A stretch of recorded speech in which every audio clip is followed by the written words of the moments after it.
Wabarakatuh. Alhamdulillahi Rabbil Alamin. Wassalatu wassalamu ala ashrafil anbiya'i wal mursalin wa ala alihi wa ashabihi wa man tabi'ahum bi ihsanin ila yaumiddin, amma ba'du. Tuan-tuan muslimin dan muslimat yang dirahmati Allah, malam ni kita sambung perbincangan kita tentang Khalifah Umar Al-Khattab, dan insya-Allah kita akan masuk pada bahagian yang ketiga, iaitu pembukaan Islam di wilayah Parsi, di muka surat 102. Panglima Al-Muthanna bin Harithah telah datang ke Madinah sebelum Khalifah Abu Bakar radhiyallahu anhu wafat. Beliau bertanggungjawab menggantikan Sayyidina Khalid bin Al-Walid radhiyallahu anhu yang diarahkan ke wilayah barat bagi menghadapi Rom bersama dengan Sayyidina Abu Ubaidah Al-Jarrah radhiyallahu anhu. Beliau meminta kepada Khalifah Abu Bakar radhiyallahu anhu agar dihantar pasukan tentera tambahan bagi menggempur tentera Parsi selaku kuasa besar di timur. Lalu Sayyidina Abu Bakar terus bersetuju dan mewasiatkan kepada Sayyidina Umar Al-Khattab radhiyallahu anhu penggantinya supaya menunaikan hasrat yang mulia itu. Tuan-tuan yang dirahmati Allah, sebagaimana yang kita sebut, fokus kita tentang kisah Sayyidina Umar Al-Khattab ialah peperangan yang berlaku. Tujuannya untuk kita mengambil iktibar betapa Islam disebar di atas muka bumi ini tanpa henti. Walaupun ceritanya perang, tetapi hakikat tujuan peperangan itu adalah untuk pembukaan, buka negara dan buka hati fikiran manusia untuk membolehkan masuknya hidayah Allah Subhanahu wa taala. Jadi nanti kita akan saksikan akhirnya dengan pembukaan demi pembukaan itu orang pakat masuk Islam dan wilayah Islam jadi bertambah luas, bertambah besar, dan makin ramai orang yang mendapat hidayah petunjuk. Itu tujuannya. Baik, jadi mula-mula Sayyidina Umar Al-Khattab waktu dia menjadi khalifah, dia mulakan usaha pembukaan ialah bermula di Parsi. Jadi kita dah cerita waktu zaman Sayyidina Abu Bakar itu, Parsi ini sudah mula ditembusi oleh tentera Islam sampai ke satu wilayah, iaitu Hirah. Kemudian zaman Sayyidina Abu Bakar, Rom juga sudah berjaya ditembusi sampailah kepada kemenangan yang diperolehi dalam peperangan di Yarmouk. Jadi tuan-tuan boleh bayang dah, zaman Sayyidina Abu Bakar ni dia sudah mula masuk, hak sebelah sini masuk ke wilayah Parsi, hak sebelah sini masuk wilayah Rom. Baik, itu zaman Sayyidina Abu Bakar. Dan saya yakin tuan-tuan masih ingat bila sampai di Hirah. Hirah ni wilayah Iraq yang dikuasai oleh Parsi. Sayyidina Abu Bakar As-Siddiq sudah arahkan kepada Khalid Al-Walid untuk tinggal sat wilayah di sebelah Parsi ni, tuju pi ke sebelah wilayah Rom. Tujuan dia dilihat di wilayah Rom beberapa panglima perang yang dihantar oleh Sayyidina Abu Bakar tak mampu untuk nak kumpul bina kekuatan hadapi Rom. Melainkan Sayyidina Abu Bakar nampak hak boleh hadapi Rom, yang boleh memimpin bala tentera hanyalah Sayyidina Khalid. Jadi tu Khalid kena pi wilayah Syam pula. Jauh perjalanan. Kita cerita banyak kali macam mana dia nak rempuh perjalanan padang pasir yang biasa perjalanan tu sebulan, dipendekkan hanya tinggal 15 hari. Jadi nak boleh 15 hari tu bukan mudah. Nak kena ambil jalan shortcut ni, nak kena rempuh satu kawasan padang pasir yang 5 hari 5 malam tak berjumpa air walaupun setitik. Kering kotang padang pasir yang sangat ekstrim dia punya cuaca dia. Orang tak berani lalu padang pasir ni. Tapi Sayyidina Khalid lalu. Pasal apa? Dia yakin dengan pertolongan Allah. Banyak tuan-tuan rahsia, banyak hikmah yang kita boleh kutip di sana. Baik, waktu Sayyidina Khalid ni ada di wilayah Rom, Sayyidina Abu Bakar tu ada lagi. Hak wilayah sebelah Parsi yang ditinggalkan oleh Sayyidina Khalid, waktu tu diberi tanggungjawab kepada Sayyidina Al-Muthanna bin Harisah. Kalau tuan-tuan ingat, Musanna ni juga orang yang mula-mula membuka lorong untuk menguasai Parsi. Dia duduk di sempadan dan dia tahu selok-belok negara, wilayah yang dikuasai oleh Parsi. Dialah berjumpa dengan Sayyidina Abu Bakar. Jadi kita ni boleh masuk ke Parsi. Saya tahu jalan dia, saya tahu macam mana kelemahan tentera Parsi, macam mana kita nak kalahkan Parsi, dia tahu. Jadi dia yang mula-mula pergi berjumpa Sayyidina Abu Bakar. Ya akhirnya Sayyidina Abu Bakar utuh ke Khalid Al-Walid. Sekarang tuan-tuan, waktu Khalid Al-Walid dah buka sikit dah wilayah Parsi, cuma dia beri tugas baru untuk pergi ke wilayah Rom, Muthanna ni buat apa? Dia yang jaga tuan-tuan hak bahagian yang sudah dibuka tu, dia tak duduk saja. Sekali lagi dia berjumpa dengan Sayyidina Abu Bakar As-Siddiq di Madinah. Kemudian dia sebut kepada Sayyidina Abu Bakar bahawa perlu untuk terus menerokah.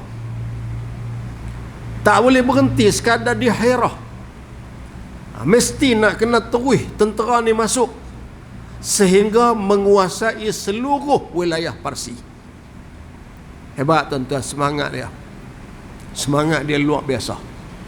Jadi dia berjumpa dengan Sayyidina Abu Bakar As-Siddiq dan dia minta kepada Sayyidina Abu Bakar untuk hantar pasukan tambahan. Jadi Sayyidina Abu Bakar pada waktu itu berada di penghujung usia. Jadi waktu tu proses pertukaran khalifah tu sedang berlaku. Sayyidina Abu Bakar sakit, kemudian dia wasiatkan kepada Sayyidina Umar Al-Khattab untuk ganti dia, yang dipersetujui oleh umat Islam atas pilihan Sayyidina Abu Bakar As-Siddiq itu. Dan salah satu lagi wasiat dia kepada Sayyidina Umar ialah Sayyidina Umar kena hantar tentera tambahan ke wilayah Parsi. Tuan-tuan tengok tu, makna dia tak terputus. Dengan wafat, dengan matinya Sayyidina Abu Bakar As-Siddiq, tak putus. Sayyidina Abu Bakar ni sudah wasiatkan kepada Sayyidina Umar, kamu kena sambung kerja-kerja yang terhenti hari tu. Cuba tuan-tuan bandingkan balik dengan hayat Nabi SAW di penghujung hayat. Hak kita baca, waktu Nabi sudah berada dalam keadaan sakit, dia bentuk satu pasukan yang dipimpin oleh Sayyidina Usamah bin Zaid. Kemudian dia nak hantar pergi ke wilayah Syam. Jadi itu hayat Nabi SAW. Sementara hayat Sayyidina Abu Bakar As-Siddiq, dia pula wasiatkan kepada Sayyidina Umar kena terus. Jadi hak Nabi buat, itulah juga dibuat oleh Sayyidina Abu Bakar.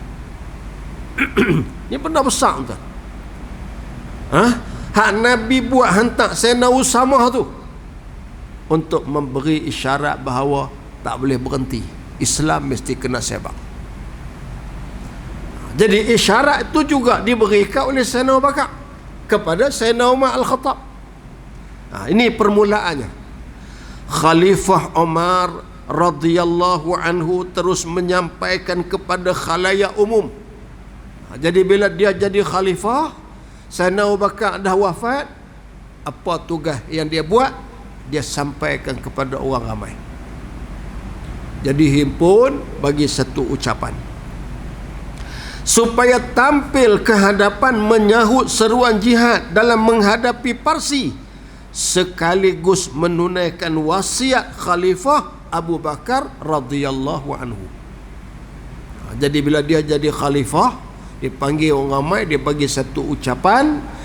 Ucapan dia ialah, dia kata dia buka peluang, siapa nak terlibat menjadi pasukan tentera yang akan dihantar pergi ke wilayah Parsi.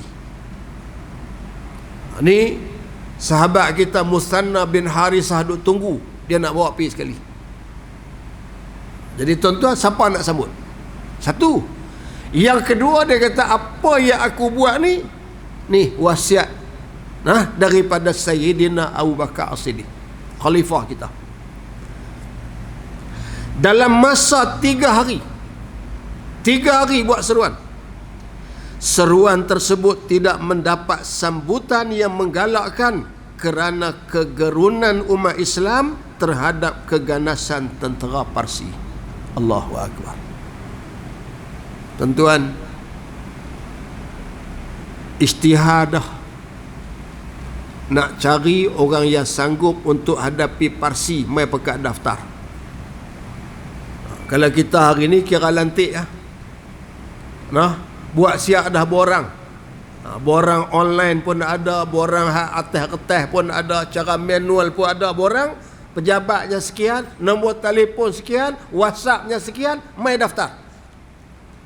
3 hari duk tunggu, korang sambutan. Pasal apa begitu? Orang tak peduli ke? Tak. Dia balik, dia pakat duduk sama-sama, sembang dan bincang. Ada grup WhatsApp kampung lagu mana? Duduk kedai kopi, tanya macam mana hang? Jumpa kawan ni macam mana? Jumpa kawan ni macam mana? Duduk bersembang dalam tempoh 3 hari tu. Tapi pekat tak ada jawapan. Sebab pasal apa yang tak sambut seruan Sayyidina Umar Al-Khattab ni? Kerana masing-masing ada tersimpan perasaan gerun dengan bala tentera Parsi yang sangat kaneh, yang sangat kuat.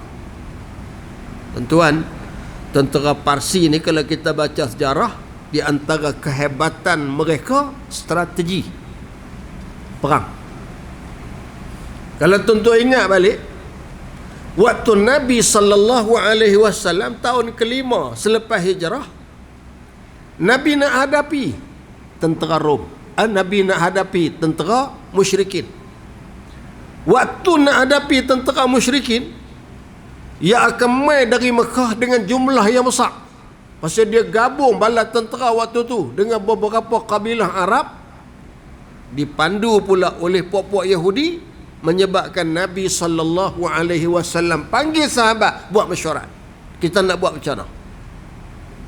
Bayangkan dijangka 10,000 bala tentera akan kepung Madinah. Kita nak buat macam mana? Tuan-tuan tengok siapa bagi pandangan. Seorang sahabat yang bernama Salman Al-Farisi. Salman Al-Farisi maknanya daripada Parsi. Dia inilah hak bangkit bagi pandangan, ya Rasulullah, kami kalau sekiranya nak menghadapi musuh yang macam ni, kami gali parit. Maknanya apa? gali parit belum pernah dikenali oleh bala tentera di sebelah negara Arab, tapi sudah dikenali pada bala tentera Parsi. Jadi strategi perang mereka hak pelbagai ni. Kubu mereka bukan sekadar bukit bukau, kubu mereka bukan sekadar kawasan-kawasan tanah tinggi, kubu ni boleh dibuat dalam tanah. Yang ni sudah ada kepada Parsi. Di samping mereka ni memiliki gajah. Nanti kita akan baca tuan-tuan bagaimana peperangan selepas ni mereka guna tentera gajah, mereka guna macam-macam bentuk teknologi yang belum pernah dikenali dalam peperangan orang Arab. Tu ada dah kepada Parsi. Jadi di kalangan orang Madinah waktu diseru untuk hadapi Parsi, terpaksa fikir 2-3 kali. Macam kita lah. Bayang mudah tuan. Katalah berlaku peperangan di Palestin, di Syria, di mana-mana umat Islam. Kalau ambil dekat, kata berlaku di selatan Tai. Tiba-tiba dibuka kepada kita. Tu imam pun umum di Masjid Semeling ni, tuan-tuan, siapa nak pergi perang, mai daftar. Tentu agak ada tak?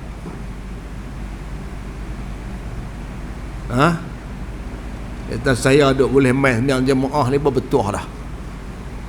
Kebal mengaji tajuk perang ni pun alhamdulillah dah. Sampai nak kena pergi perang ni, kena fikir 2-3 kali. Fikir nak buat kenduri anak, tak habis pergi menikah. Fikir tuan-tuan anak-anak duk mengaji. Fikir macam-macam. Last sekali, tak ada siapa. Ni kalau zaman kita, tuan-tuan, ujian ni berlaku kepada para sahabat. Ujian ni berlaku kepada orang Madinah. Kemudian akhirnya orang yang pertama tampil ke hadapan ialah Abu Ubaid bin Mas'ud As-Saqafi radhiyallahu anhu daripada kaum Bani Thaqif yang tinggal di Taif. Tuan ingat balik Bani Thaqif. Bani Thaqif ni pernah lawan dengan Nabi di mana? Di Hunain. Puak ni puak kaki perang ni. Dan dikatakan dia ni bukan sahabat Nabi sallallahu alaihi wasallam, bukan dari kalangan sahabat, orang yang tak ada berjumpa dengan Nabi. Jadi kalau bukan di kalangan sahabat, mana dia di kalangan tabi'in. Dia yang mula mai tampil diri. Juga seorang yang terkenal dengan sifat kerasnya pada zaman jahiliyah. Jadi hak ni kira kepala masa betul. Zaman jahiliyah dia keras. Kemudian diikuti oleh Sa'ad bin Ubaid Al-Ansari radhiyallahu anhu dan seorang ahli Badar bernama Salid bin Qais radhiyallahu anhu. Seterusnya diikuti oleh para sahabat yang lain. Jadi lepas pada 3 hari itu mai 3 orang.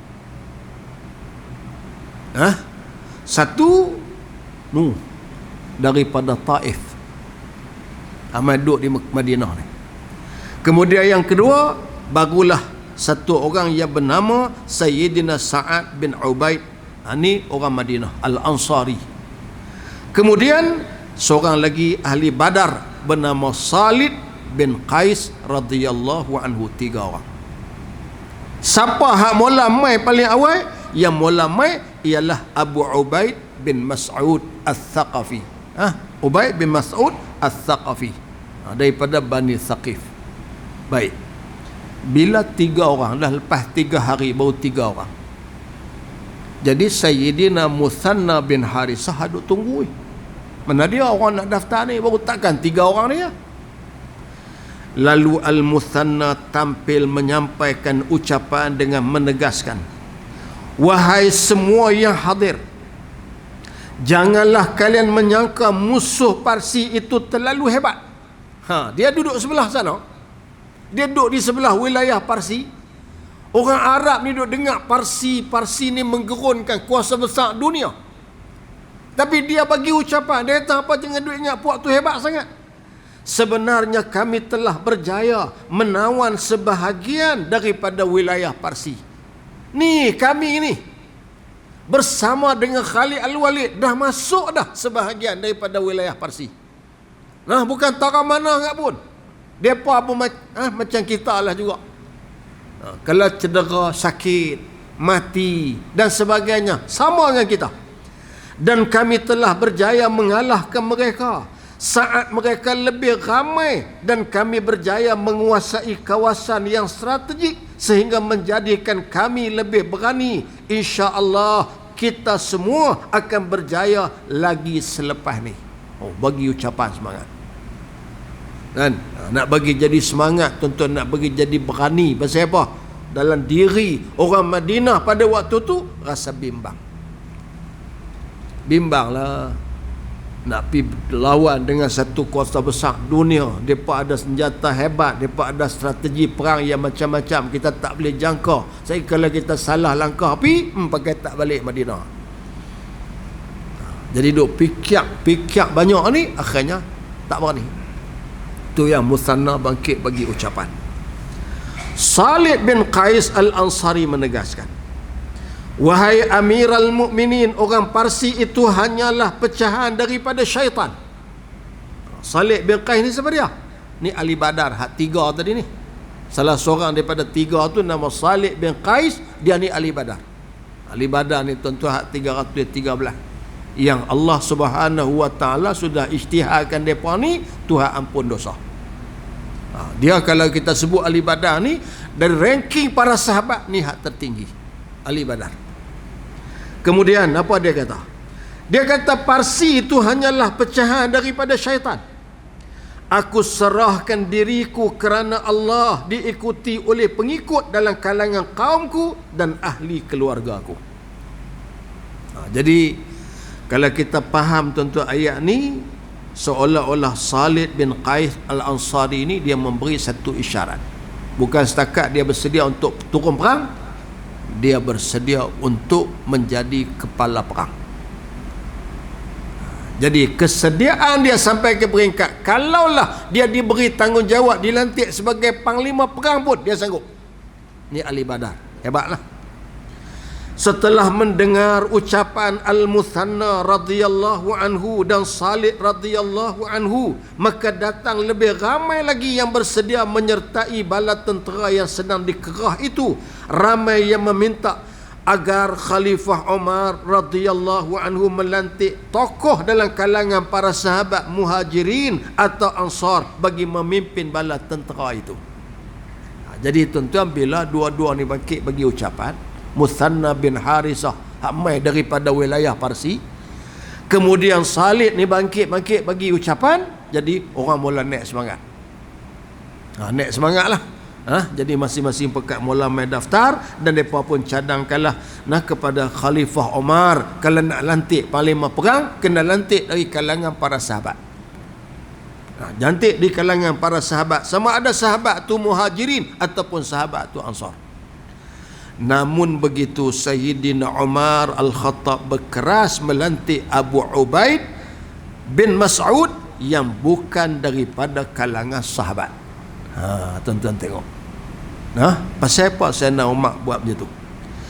Kerana beliau ialah orang yang pertama tampil menyahut seruan jihad itu. Jadi bila waktu mula-mula isytihad tu, dia mula-mula mai. Jadi Sayyidina Umar Al-Khattab pilih dia jadi panglima perang. Ini Ali Badar ada pasal apa tak pilih? Sahabat-sahabat Nabi yang pengalaman banyak menghadapi peperangan, pasal apa tak pilih? Pasal apa pilih kepala masamu? Nuwas Bani Saqifu. Dia ada ketika tuan-tuan, ada ketika dia perlu begitu.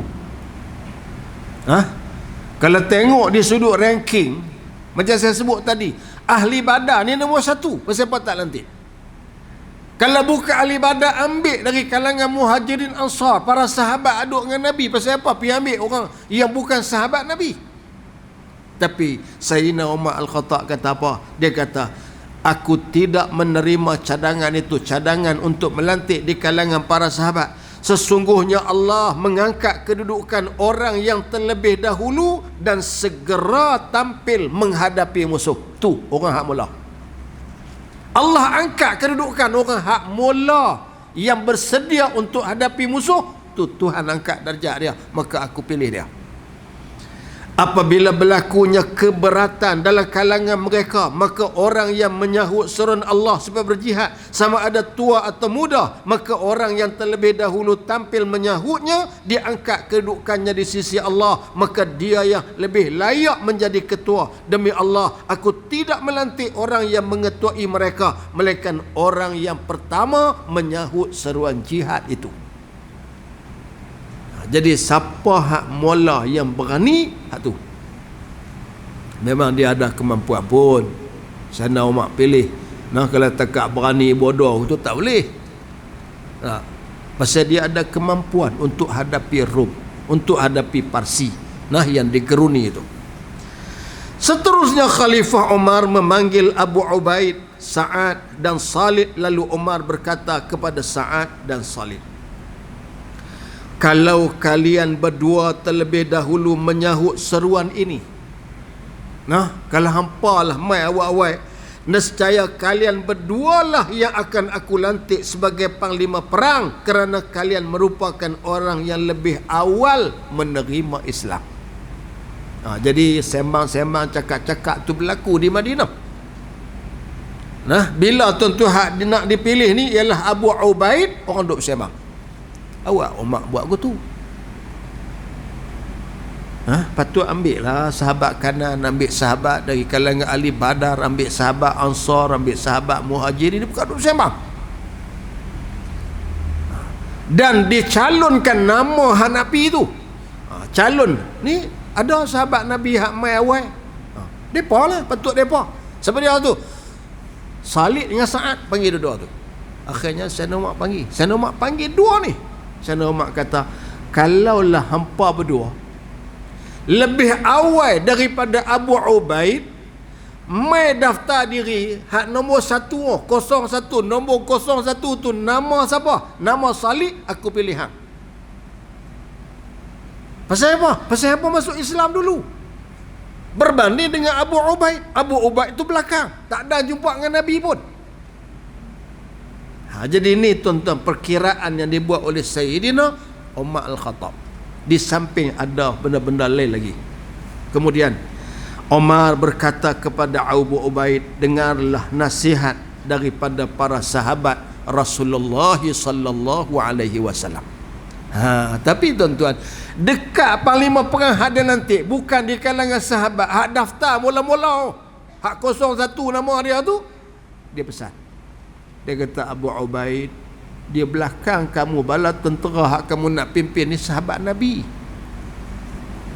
Nah, aku lantik kamu jadi panglima pasal apa? Pasal kamu daftar awal. Tapi kamu tu bukan sahabat Nabi. Dengarlah pandangan sahabat-sahabat Nabi sallallahu alaihi wasallam. Jadi dia sedarkan, nah, Abu Ubaid, kamu jangan sampai bila aku lantik kamu pergi jadi merak tak ketahuan sampai tinggal habis sahabat Nabi ni. Itu cara dia tuan-tuan. Makna apa? Makna dia nak satu gandingan orang lama dan orang baru. Gandingan orang yang lebih awal masuk Islam dengan hak kemudian. Gandingan di antara orang yang berani daftar diri awal dengan orang yang ada pengalaman. Gandingan tu mesti berlaku. Jadi jangan sampai kamu pakai kepala kamu semua. No, sahabat-sahabat Nabi, kamu kena dengar juga pandangan mereka. Dan sertakan mereka bersamamu dalam mengendalikan apa-apa perkara. Tengok tuan, ni peperangan pertama waktu dia dilantik jadi khalifah. Tugas awal dia selepas dia dilantik jadi khalifah ni, di antara benda awal dia buat. Nampak tuan, dia tunjuk macam mana dia nak isyaratkan selepas ni bila berlaku peperangan, siapa nak jadi kepala jangan duk lambat, mai cepat. Tu dia nak tunjukkan macam mana tuan-tuan strategi yang dia guna. Dan jangan bersungguh-sungguh dengan cara yang gopoh sehingga ternyata lebih dahulu dengan teliti. Satu, jangan belakangkan para sahabat. Kamu nak bincang, kamu nak buat keputusan, libatkan mereka. Kemudian jangan gopoh. Buat keputusan jangan gopoh, teliti. Sesungguhnya ini adalah medan peperangan yang layak bagi mereka yang teliti dengan mengetahui setiap peluang dan cara bertindak. Pasal ni medan perang. Medan perang ni jangan duk baca buah kita ya. Buah musuh kena ambil kira tak? Tu kadang-kadang tu orang hak jenis duk sembang deras. Tak, dia tahan kemai-mai. Jadi, nah, pasal apa tu? Yang cabak lagu tu. Pasal kita ada buah. Kawan nak belah Nur Jawa. Ingat hang ya buah aku tak ada. Jadi ni nak kena ambil kira. Kena ambil kira tuan-tuan. Kekuatan hak belah kita, ya. Tapi kekuatan lawan pun kena ambil kira. Jadi jangan gopoh nak untuk buat keputusan. Kamu kena teliti dan kena perhati betul-betul. Jadi itu yang dia bagi pesanan. Pasal apa? Medan peperangan ni yang layak bagi mereka yang teliti dengan mengetahui setiap peluang dan cara bertindak. Pasal apa? Pasal nak hadapi Parsi. Parsi ni ahli perang, kuat, gagah, berpengalaman, berstrategi. Jadi kamu pun nak kena kemas untuk hadapi mereka. Sesungguhnya aku tidak melantik Salid. Sebab dia Salid ahli Badar. Aku tak lantik, kata Sayyidina Umar, menjadi ketua, melainkan kerana kegopohannya dalam berperang. Dia ni ahli Badar, hebat dari sudut perang. Sebab dia terlibat bersama dengan Nabi sallallahu alaihi wasallam. Tapi ada sikit kekurangan pada dia, ialah kalau dia buat keputusan gopoh. Jadi orang gopoh buat keputusan ni, dia boleh jadi tentera, tak boleh jadi kepala. Dia jadi tentera cantik, macam jadi makmum tuan-tuan, dia kena ikut imam, dia jadi cantik.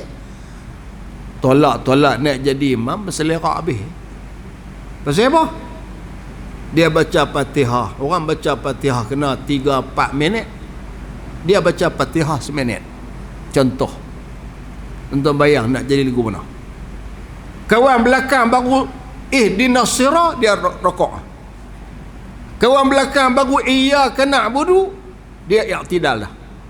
Tu dia tu imam ni. Ada tuan kita, saya biasa masuk ni semayang di RNA Lebuh Raya. Kita ni duk mandu ni sorang-sorang. Duk teringat dah, lagi berhenti di Lebuh Raya. Kalau nampak orang semayang dulu, jadi kita nak tumpang. Kalau sembahyang jemaah, kita nak tumpang, nak dapat jemaah ni. Tengok duk sembahyang kono seorang, pilih lah kali pi seorang. Allahu akbar, takbir. Kita takbir, dia rokok. Okeylah, kita okey. Pasal kita rakaat pertama okeylah tuan-tuan, dia rokok, kita pun rokok. Cuk dia bangkit i'tidal. Hai, kata nampak gaya ni 140 lah. Saat dia sujud, lepas tu dia bangkit pula rakaat kedua tuan, dia baca Fatihah, kita tak dan. Kita baru iyyaka na'budu, dia rokok dah. Kata ni kacau ni. Tak apalah kalau dia rokok, dia slow, tunggu tak apa. Jom turun, naik terus. Naik tuan-tuan, kita baru siratal ladzi. Sehari dia sujud pun sama juga laju. Kata kelajuan dia 140, macam sama di Lebuh Raya juga. Kata tak boleh pergi. Laju tuan sampai akhirnya kita tertinggal. Bila tertinggal lagu tu baru rakaat kedua. Nak turut ada 2-3 rakaat lagi nak jadi guna. Lah kali biasa tuan, sampai lah kali terpaksa kita tinggal dia. Kita hampir luar. Kan? Tak apalah. Lah ni kita sama-sama pekat sembahyang seorang, mana boleh ligan sampai tak ni. Sampai kita tak ada baca Fatihah ni apa cerita. Tu. Ada tak tuan-tuan orang macam tu? Bagus dia berhenti sembahyang tu, tapi dia laju dan dia gopoh. Bagus dia menyertai peperangan, hebat. tapi dia boleh jadi tentera, dia tak boleh jadi kepala. Jadi Sayyidina Umar kenal orang ni. Jadi makna Sayyidina Umar tuan-tuan daripada 3 hak daftar tu, dia pilih Abu Ubaid ni, dia ada alasan. Dia guna alasan mengatakan bahawa dia pilih hak mula nombor 1, hak daftar dulu. Jadi orang komen dia betul lah dia daftar dulu, tapi dia panu masuk Islam dulu. Dia panu menyertai peperangan bersama Nabi. Abu Ubaid ni tak biasa. Main ngeduk tekal, lama-lama dia habaq juga. Dia tak, aku bukan tak mau lantik dia, aku boleh lantik dia. Tapi dia ni gopoh. Jadi kalau lantik orang gopoh, hampa kalut. Nak lawan dengan Parsi cik, oi. Hampa pergi duk gopoh tak tahu apa, pakai tak balik habis. Semua pakai duk ke bumi di Parsi. Jadi ini di antara benda yang Sayyidina Umar Al-Khattab dia faham. Jadi tuan-tuan, kita pun lagu tu. Jadi lagu tu lah dalam masyarakat, dalam apa, kita kenal watak-watak manusia. Jadi bila nak lantik jadi apa, nak urus apa, unit apa, bahagian apa, biro apa, kena tengok. Korban. Kalau takdir kata lembu lari, kena lantik orang gopoh lah, cepat dia ligat. Ni biro apa? Biro kalau lembu terlepas. Dia ni. Pasal apa? Oh, dia celapak naik motor. Kira motor enjin tak ada nak start, motor jalan dah. Pilih orang tu. Jangan pilih orang hak seluruh tuan. Tapi orang gopoh tak boleh lantik dia untuk bahagian lapah. Cari habis kulit. Kan? Dia pakai tonyoh, cari kulit satu pasal. Mai orang teguk, oi habislah cari kulit ni. Dia pusing kat lain pula, tengok isi lekat penuh di kulit pula dah. Oh, kata hang buat lagu ni tak jadi kerja. Jadi makna tak boleh. Orang gopoh ni ada tempat sesuai, ada tempat tak sesuai. Jadi tuan, tu kita cakap tentang apa? Urusan yang berkait dengan korban. Kalau kacau buat asara, sama. Dia kena orang hak jenis sabak. Orang gopoh pakai kembung habis, tak ada nak masak. Tak ada nak masak elok tuan. Dia kira angkat boleh lah. Nanti saat dia kata, bomo ada sejam lagi, dia tahu duk kira dengan apa, pakai tak makan. Cedok masuk dalam tapawai, lepas tu pekat mai duk sungut. Tu imam mai masjid kita buat. Balik dia kata kembung perut habis. Kembung lah tak ada nak hampuk elok. Jadi tak boleh gopoh. Jadi ada tempat yang sesuai, ada tempat tak sesuai. Jadi Sayyidina Umar dia faham benda ni. Jadi dia kata apa? Kegopohan berperang itu membawa kepada kehilangan banyak peluang. Tapi jangan sampai lambat. Bukanlah bermakna kena slow-slow lambat sampai jadi akhirnya terlepas peluang.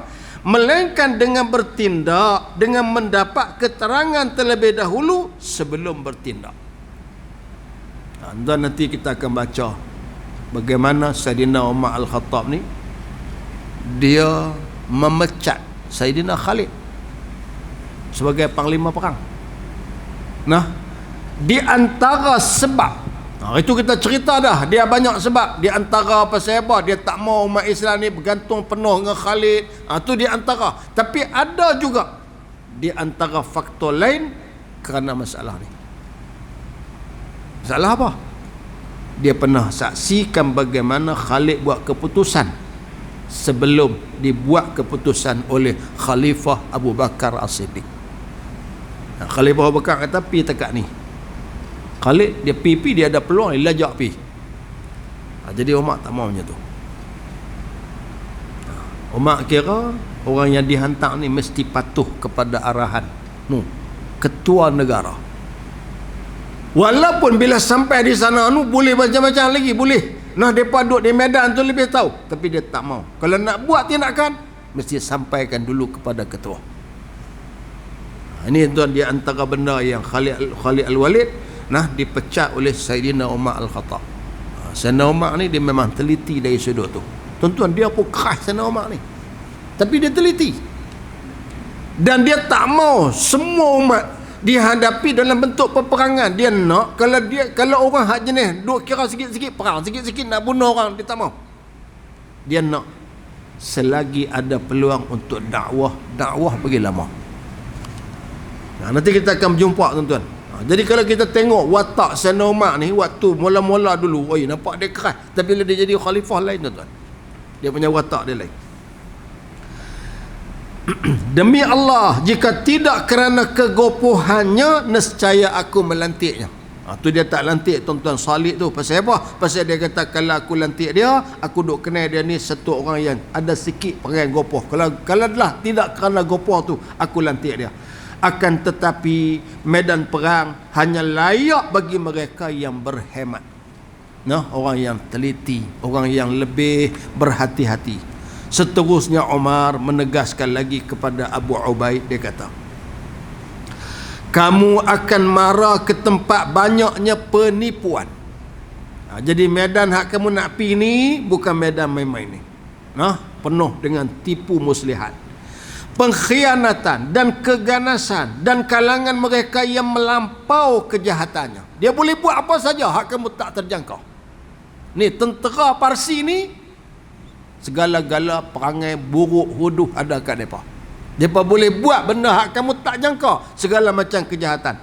Maka kenalilah tempatnya, berhadapan mereka yang melupai kebaikan, usah pedulikannya. Maka berhati-hatilah, jaga lidahmu dan jangan membiarkan terbongkar rahsia peperangan, kerana sesungguhnya orang yang dapat menjaga kerahsiaannya terpelihara daripada perkara yang tidak diinginkan berlaku. Jika tidak, nescaya hilang peluang mendapat kemenangan. Tuan-tuan, maknanya Khalifah Umar Al-Khattab adalah orang yang mahir dengan peperangan. Nanti kita akan baca satu perang yang sangat hebat, sangat besar, perang Qadisiyah. Ni kemenangan yang paling besar tuan-tuan di zaman Sayyidina Umar Al-Khattab, peperangan Qadisiyah. Sayyidina Umar dia bagi tahu kepada sahabat-sahabat di Madinah, dia bagi tahu kepada orang Madinah, dia nak pergi jadi panglima perang sendiri. Dia nak pergi sendiri. Dia sendiri nak pimpin. Sahabat tak bagi. Ni sahabat-sahabat di Madinah ni kata, wahai Amirul Mukminin, tak boleh. Pasal apa? Kalau jadi apa-apa, ni apa nak berlaku di Madinah? Makna bila dia nak pergi sendiri itu isyarat apa? Isyarat tuan-tuan, dia memang memiliki kemahiran yang luar biasa di medan perang. Kalau kita pakai dak, hampa takkan aku kot. Kan? Aku ni kepala, aku pemimpin, takkan aku. Hampa dia di depan. Tu Umar Al-Khattab. Jadi dia bagi segala petua-petua kepada Abu Ubaid untuk nak menghadapi musuh Parsi ni. Kamu tahu mereka ni ganas, kamu tahu mereka ni boleh buat apa saja, kamu tahu mereka ni tak ada kebaikan, kamu tahu mereka ni segala-gala ada kat mereka. Jadi nak hadapi mereka begini-begini, berhati-hati, kena bersedia sungguh, jangan sampai bocor rahsia, jangan sampai terbit strategi perang tuan. Kan? Kadang-kadang kalau tak cermat, strategi itu orang dapat kesan. Jadi dari strategi akhir jadi tragedi. Pasal apa? Orang tahu. Jadi sebab tu strategi perang ni tak boleh didedahkan. Khalifah Umar radhiyallahu anhu mengarahkan Al-Muthanna untuk bertolak lebih awal dengan mengerahkan lagi anggota di luar Madinah, termasuklah daripada kalangan mereka yang bertaubat setelah melakukan dosa murtad, sambil menunggu tentera berikutnya di Hairah. Jadi untuk Sayyidina Muthanna hak mai jumpa dengan Sayyidina Abu Bakar, lepas tu Sayyidina Abu Bakar wafat, Sayyidina Muthanna ni duk ada lagi, maka tuan-tuan Sayyidina Muthanna ni, Sayyidina Abu Bakar, Sayyidina Umar hak baru jadi khalifah ni kata, kamu bergerak pilu. Kamu pergi himpun kekuatan apa lu, nanti gabung sekali. Abu Ubaid bin Mas'ud memimpin bala tentera menuju ke Iraq bagi menghadapi Parsi dan mengambil alih kepimpinan tentera daripada Al-Muthanna bin Harisah. Al-Musanna sebelum itu menggantikan Khalid Al-Walid sebagaimana yang diarahkan oleh Abu Bakar ke negeri Syam bagi menghadapi tentera Rom Bizantin. Kemudian Abu Ubaid diarahkan supaya bergerak setelah Al-Musanna mengumpulkan bersamanya tentera daripada kalangan mereka yang bertaubat setelah murtad. Dia tuan-tuan jadi waktu Nabi wafat, ada orang Islam jadi murtad. Waktu Sayyidina Abu Bakar wafat, Khalid Al-Walid tuju pi ke Syam. Ni hak tinggal ni, hak masuk Islam dah waktu zaman Khalid, dia ada di sebelah wilayah Parsi. Depa ni juga ada yang jadi murtad. Jadi Sayyidina Musanna ni balik urus depa ni. Bagi tahu apa ada sebagainya, terang balik, bagi penjelasan semula pasal apa murtad, takut pada Parsi. Tu yang menyebabkan Sayyidina Musanna ni bila dia ganti tempat Khalid di sebelah Parsi ni, dia kena pergi menghadap Sayyidina Abu Bakar minta tolong. Pasal apa? Ni murtad nah puak ni. Pasal depa takut kepada Parsi. Depa duk anggap kalau dah Khalid Al-Walid sudah pergi ke wilayah Syam, tinggal depa, kemudian Musanna ni tak boleh bertahan, depa pakai mati habis. Lah ni kita balik agama asal.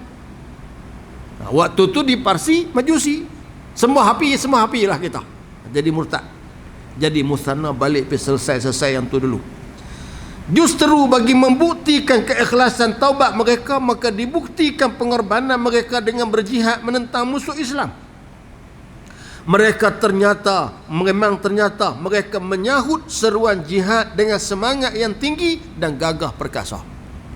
Balik kepada Islam, lepas tu terus jadi mujahidin untuk pergi perang. Pada masa yang sama, Amirul Mukminin Umar mengarahkan Abu Ubaidah radhiyallahu anhu pemerintah Syam supaya memulangkan tentera daripada Iraq yang menyertai pasukan Khalid Al-Walid. Mereka diarahkan supaya pulang semula ke Iraq bagi membantu tentera Islam bagi menghadapi Parsi. Tuan-tuan, kan Khalid Al-Walid bawa 10,000 tentera daripada wilayah Parsi masuk ke Syam. Hak dia lalu kok padang pasir panas terik tu. Sekarang pemimpin di wilayah Syam ialah Abu Ubaidah Al-Jarrah. Hak menang waktu peperangan Yarmouk tu. Jadi Umar Al-Khattab arahkan kepada Sayyidina Abu Ubaidah tentera hak hari tu ni yang dipimpin oleh Khalid, hantar balik ke wilayah Parsi. Ni kena bina kekuatan cukup-cukup. Okeylah, hari tu keperluan pi ke sana, ke Syam, sekarang keperluan untuk patah balik. Jadi depa pun balik. Al-Musanna ni tuan. Al-Musanna ialah seorang yang berjiwa besar dan menunjukkan keikhlasan yang tinggi apabila beliau menerima pelantikan Abu Ubaid menjadi ketuanya. Walaupun beliau lebih lama dan lebih berpengalaman di Iraq. Bahkan Al-Musanna juga merupakan orang yang mula-mula memasuki wilayah Parsi. Tuan-tuan tengok. Ni yang kata orang yang ikhlas dalam perjuangan. Dialah meneroka masuk ke Parsi. Pergi jumpa dengan Saidina Abu Bakar As-Siddiq. Tunjuk jalan begini-begini. Sana Abu Bakar lantik siapa? Khalid Al-Walid. Berjaya, menang dah. Lepas tu Khalid lantik dia untuk duduk di Parsi ni. Hujung hayat Sayyidina Abu Bakar wasiat pada Sayyidina Umar kena sambung balik kerja-kerja ni. Jadi hak berlaku tu boleh jadi Musanna ni tak tahu. Yang dia tahu berlaku murtad di tempat dia. Orang sudah mula kalut waktu tu sebab bimbang Rom ataupun Parsi ni menguasai kembali. Dia main menghadap Sayyidina Abu Bakar. Main menghadap, tak ada nak selesai masalah ni, tiba-tiba Sayyidina Abu Bakar wafat. Tapi Sayyidina Abu Bakar sudah wasiat pada Umar. Umar pun tunaikan wasiat tu. Tapi tuan-tuan tengok, Umar lantik siapa? Abu Ubaid. Tak lantik Al-Musanna ni. Kita tengok selapis, kita tahu buatlah Umar buat lagu tu. Awaklah Abu Bakar hari tu tak lantik dia. Bukankah dia yang meneraka? Tuan-tuan, satu, keikhlasan. Yang kedua, satu pengajaran kita boleh ambil. Al-Muthanna ni, walaupun dia pandai, dia bijak untuk meneroka lorong-lorong, tapi ni nak kendali tentera ni. Tentera ni majoriti dari kalangan sahabat-sahabat Nabi. Tentera ni orang Mekah, orang Madinah. Tentera ni Ansar, Muhajirin. Dia duduk di sana. Jadi kebimbangan yang ada, dia hak seorang dua nak mengendali kumpulan besar ni. Jadi dibimbangi kalau dia, walaupun dia tahu selok belok, tapi orang sini, kau nak kira hak semayang belakang Nabi, kami banyak pada hau. Kita tak katalah sahabat Nabi tu perangai lagu tu, tapi sikit sebanyak. Kan? Atas nama manusia ni, kalau kita lah tuan-tuan, kita sendiri, dia ada benda tu. Piduk di sana. Hang berapa hari ni, kami ni lebih awal, jadi dia ada sikit sebanyak. Jadi nak mengelak daripada semua benda-benda tu dan nak membuktikan keikhlasan dia. Ni tuan-tuan, apa tujuan? Tujuan dia untuk Islam, bukan untuk jawatan. Kita ni bila hak untuk agama tu tak ada, bila untuk kepentingan masa depan agama tu tak ada, hak ada di depan dia, kepentingan diri. Payah cerita lah tuan-tuan, jenuh lah. Ni hak kita duk hadapi dalam politik lah, hak kita duk hadapi dalam membina kesatuan umat Islam lah, masalah ni. Pasal apa kita tak boleh letak Islam duk nombor depan? Pasal apa? Oh, dia tak duk kira Islam boleh kat hang aku nak duk tahu nak. Sebelum ni aku ketua cik oi. Aku ketua, takkan hampa nama nak jadi ketua pula. Ni kalau Al-Muthanna ni ada perangai tu, mampus dia tak terima tuan. Okeylah, Khalid Al-Walid hari tu aku boleh terima lah, kamu lantik Khalid pasal Nabi pun lantik dia. Ni Abu Ubaid ni siapa? Dia bukan sahabat Nabi. Nampak tuan?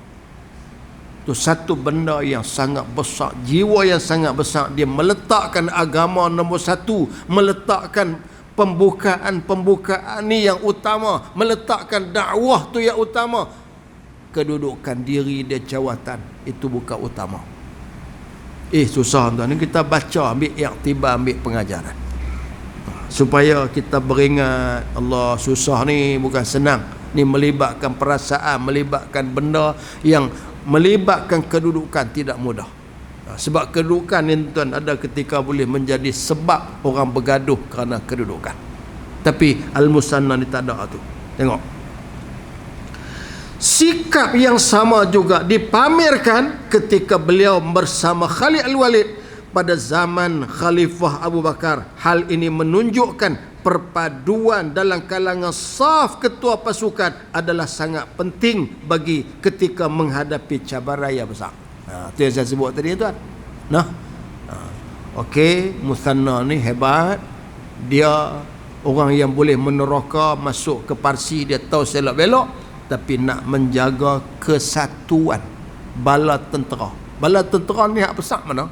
Hak besar mai daripada Madinah, hak besar mai dari Mekah, hak besar tuan-tuan di kalangan sahabat-sahabat Nabi. Ni nak kena jaga hak ni dulu. Pasal kalau Muthanna menjadi pemimpin, dulu ni dia begini. Kebiasaan tuan-tuan di kalangan sahabat-sahabat Nabi, siapa jadi panglima perang, dia jadi tu imam. Jadi panglima perang, dia jadi imam sembahyang. Sahabat Nabi ngaji Quran dengan Nabi. Muthanna ni tak ada jumpa Nabi. Kalau dia tuan-tuan jadi pemimpin, dia jadi imam, haduk belakang, dia tahan baca apa telur lagi.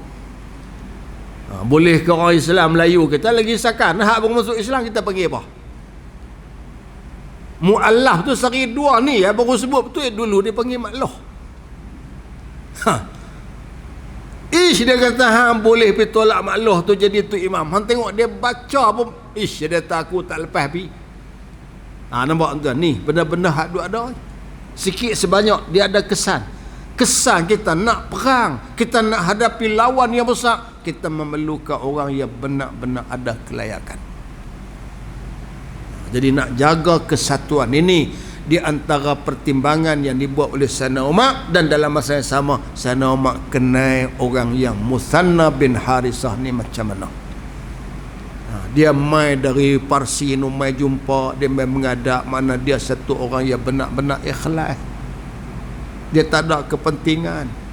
Kalau dia ada kepentingan, tuan-tuan, dia pakai buat dia seorang ya. Pakai duduk dengan Parsi itu ya.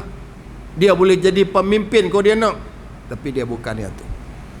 Ini jadi kita akan baca tuan-tuan. Sebab itulah Al-Muthanna bin Harithah, satu nama yang mungkin tak masyhur di kalangan kita orang Melayu ni. Jarang-jarang tuan-tuan kita sebut nama ni.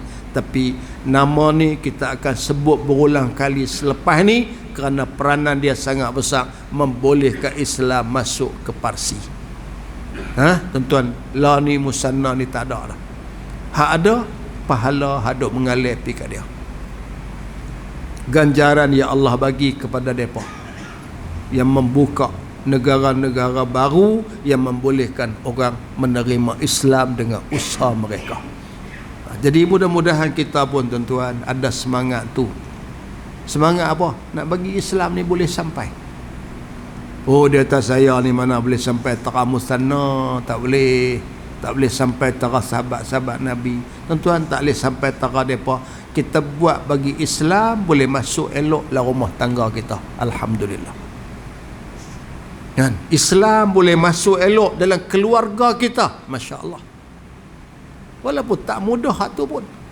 Bukan nak bagi Islam masuk dalam wilayah-wilayah hak luas ni.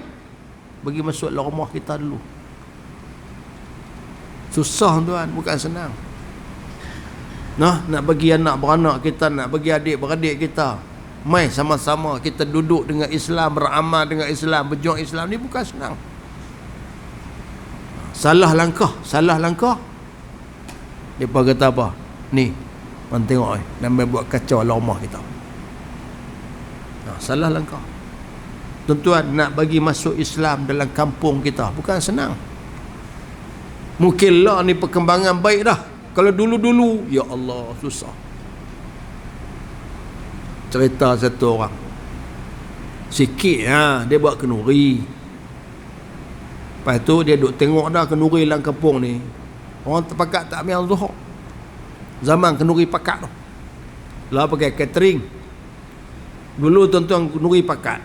Jadi dia duk tengok orang buat kerja ni sampai tak sembahyang. Jadi dia duk tengok kenduri dalam kampung. Mai dia buat kenduri anak sulung dia. Kemah makan, kemah kedohok, kemah masak, kemah apa semua dia sedia semua. Lepas tu dia sedia satu kemah, dia tak tepi tu kosong. Lepas tu dia hampak tikar. Pekat duk tanya, nak berapa kemah tu? Dia tak buah main zuhur. Tuan-tuan, satu benda hak dia buat habis kampung Sembang. Sembang apa? Orang tak nak buat kerja lagu tu. Lepas pada habis kenduri dia tu, lepas pada tu duk naik motor lalu depan rumah ni. Kawan ni buat kenduri pelik itu ni. Orang tak nak buat. Dah kan dia pergi buat kemah kosong. Lepas tu masuk waktu pergi duk berhenti, dia pun sendiri pergi sembahyang apa semua ni. Orang tak nak buat. Pasal apa? Orang mai banyak, paling kalut waktu mana? Waktu zuhur tu lah. Hang bayangkan waktu zuhur dia suruh berhenti sembahyang. Tuan-tuan, jadi tuan kenduri tak sembahyang zuhur pun jangan main. Waktu tu waktu puncak. Nak pergi sembahyang pukul 1:30, tengah puncak. Kita tuan-tuan tengok pukul 2:30, 2 rasa boleh kuat lagi. Hak mai tadi pula nak balik. Tu hak mai pukul 1 tadi, itu waktu tu dia pun nak balik. Kita bangkit nak pergi sembahyang, mai hak lain pula, hak baru sudah sembahyang zuhur masjid mana tu. Depa sembahyang main nak makan. Geng hak sembahyang hak tak makan dah nak keluar pergi sembahyang. Tuan rumah tak bayang. Tak dan. Jadi kadang-kadang berlaku tengok-tengok jam 4 suku.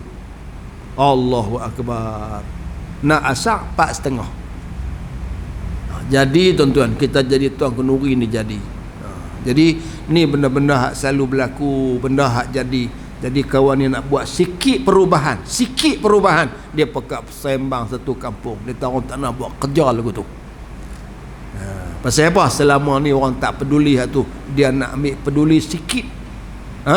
Sampai dia duk teringat dah, anak-anak buat dua ni kau nak buat lagi ke tak lah. Dia pun kena teruk hari tu pasal kemah kosong abuan sembahyang zuhur. Jadi tuan kecil, nampak kecil ya, simple ya. Nah, pasal apa yang dia buat benda tu? Pasal rumah dia jauh dari masjid, rumah dia jauh pada surau. Orang duduk tepi surau masjid senang. Pasal itu ada beberapa masjid tuan-tuan, dia pun buka untuk buat kenduri. Pasal apa? Orang kampung ni tanah lapang tak ada. Hamai tapak parking masjid luas. Hampuh kemah tu mai buat tang ni. Masuk waktu kita pegang multi naik masjid. Ada tuan, ada dibuat. Alhamdulillah kalau benda-benda tu boleh. Tapi ada agak setengah Allah dia atas hari kenduri kalau nak sembahyang. Ya hari lain tak kalau pun. Oh, lagu tu pula dah. Nah, lain kali tuan, lagu tu lah kita ni. Hari kenduri orang macam nak kalut sangat. Padahal hari lain tak gaduh pun. Bukan ada kalut pun. Bayang kuih 3 agak. Jadi tuan-tuan ni lah kali lagu tu kita ni. Tu baru cerita bab semaya, bukan bab jihad lagi. Nak cerita sukar susah. Tapi orang-orang dulu dia berusaha. InsyaAllah tuan-tuan, panjang umur kita berjumpa pula. Kita akan tengok pertempuran Al-Namaqiq.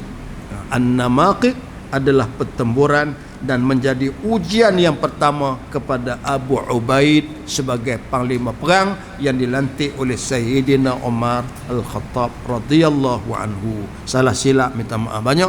Wallahu alam. Bismillahirrahmanirrahim. Alhamdulillahi rabbil alamin hamdan yuwafi ni'amahu wa yukafi'u masidah. Ya Rabbana lakal hamdu kama yanbaghi li jalali wajhika wa azimi sultanik. Allahumma salli ala sayyidina Muhammad wa ala alihi wa sahbihi ajma'in. Allahumma faqihna fid din wa 'allimna at-ta'wil wahdina ila siratikal mustaqim. Allahumma a'issana bil Islam wa a'issal Islam bina. Rabbana atina fid dunya hasanah wa fil akhirati hasanah wa qina azaban nar. Wa sallallahu ala sayyidina Muhammadin wa ala alihi wa sahbihi ajma'in. Walhamdulillahi rabbil alamin.